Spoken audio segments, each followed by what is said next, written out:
What I saw after 9/11 was people were very polite during it, when it happened, and a couple weeks afterwards. But then that faded away. We went back to our normal routine, and over time, those things get faded into history. So one of the things is I hope, in a way, we never forget this.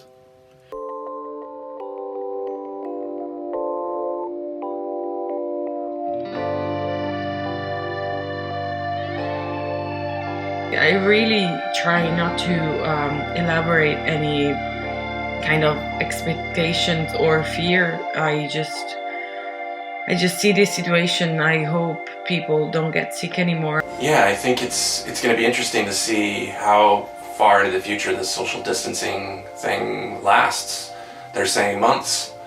Societies don't change overnight.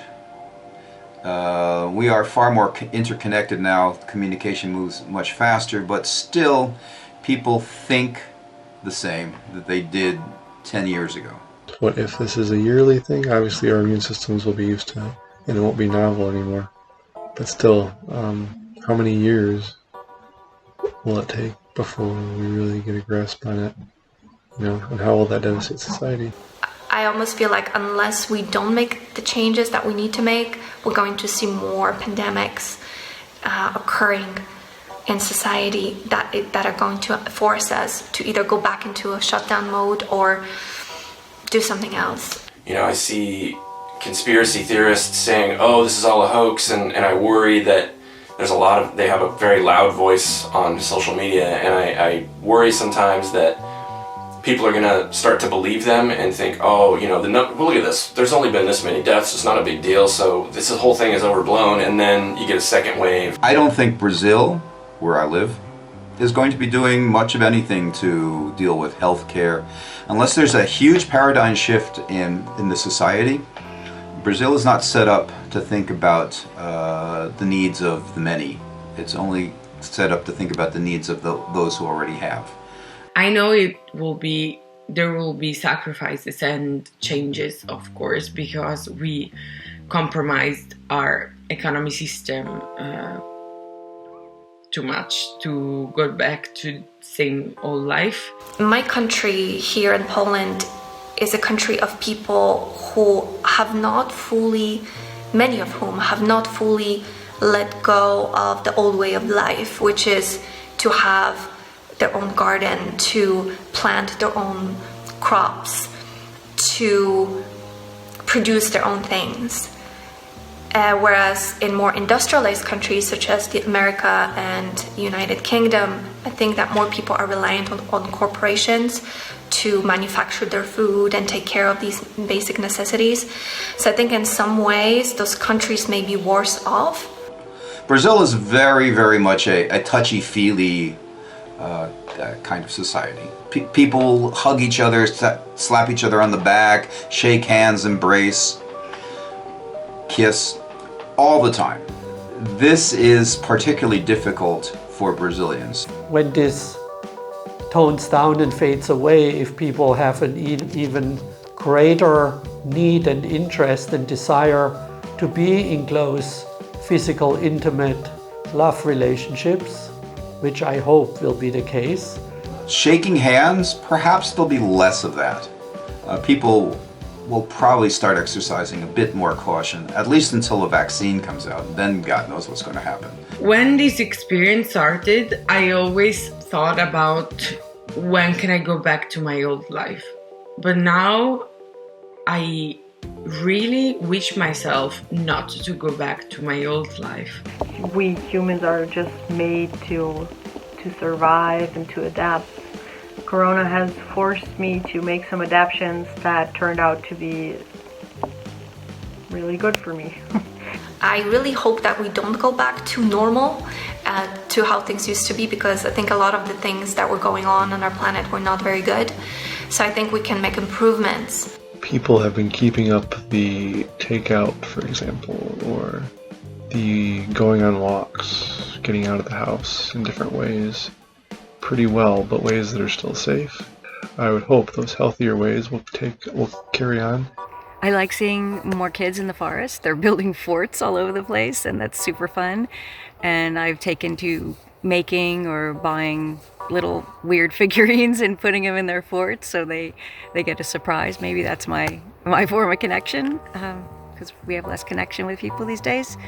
I've been volunteering at a variety of places to help people, and they don't seem to care, who you are, what you are, and we're all very kind to one another. So I'd like that to last.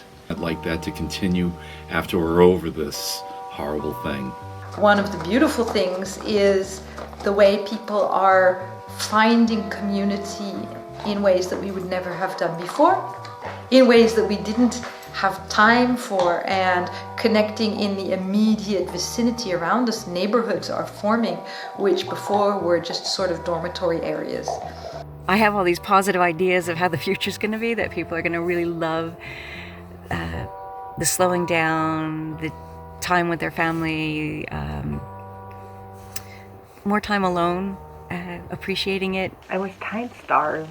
I felt like I didn't have a single minute for just to do whatever. Everything was planned. I had a plan for the next week, the next month, the next half year, and then Corona just came and took it all away, and it kind of liberated me. In this quarantine, I really understood that activities and doing stuff and working very hard and focusing on our career, and that's not the point of my life. As we can see, this virus crosses all kinds of lines, religious and political, and it affects everybody. We're in this together, so we can come out of this together. I'm hopeful that that actually happens. At the other end, we're going to come out better human beings for it. And realize this is not a fix of 2 weeks, 3 weeks, and done. It's going to take some time. What makes me happy is when I see people paying attention and taking care of each other. What makes me upset is when people don't do this, and you see people not thinking of anybody other than themselves. And if there ever was a time that we had to think for each other and think well outside of yourself, this is it. We say here in Brazil, além de você, outside of yourself, beyond yourself. Where right now people are affected not being with one another, and this is something to contemplate, so that when you spend time with your friends and your family, to really appreciate those things more and how to better spend some of those times together.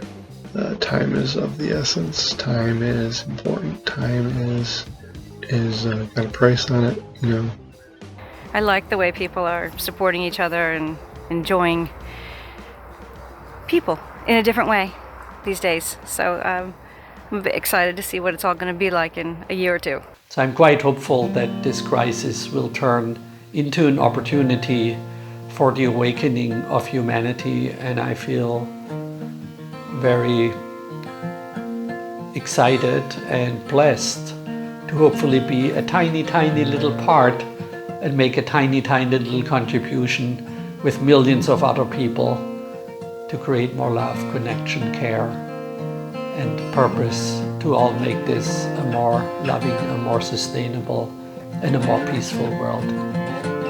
Thank you all. Thank you, Paul, for this opportunity, and I hope we somehow stay in touch. If today Bye-bye. was not an endless highway, and tonight was not a crooked trail, if tomorrow wasn't such a long time, then lonesome would mean nothing to you at all.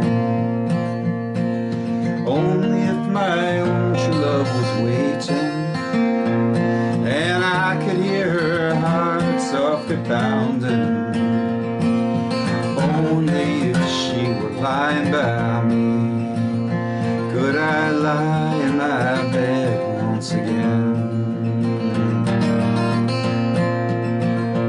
I can't see my reflection in the water, I I can't speak the sounds that show no pain.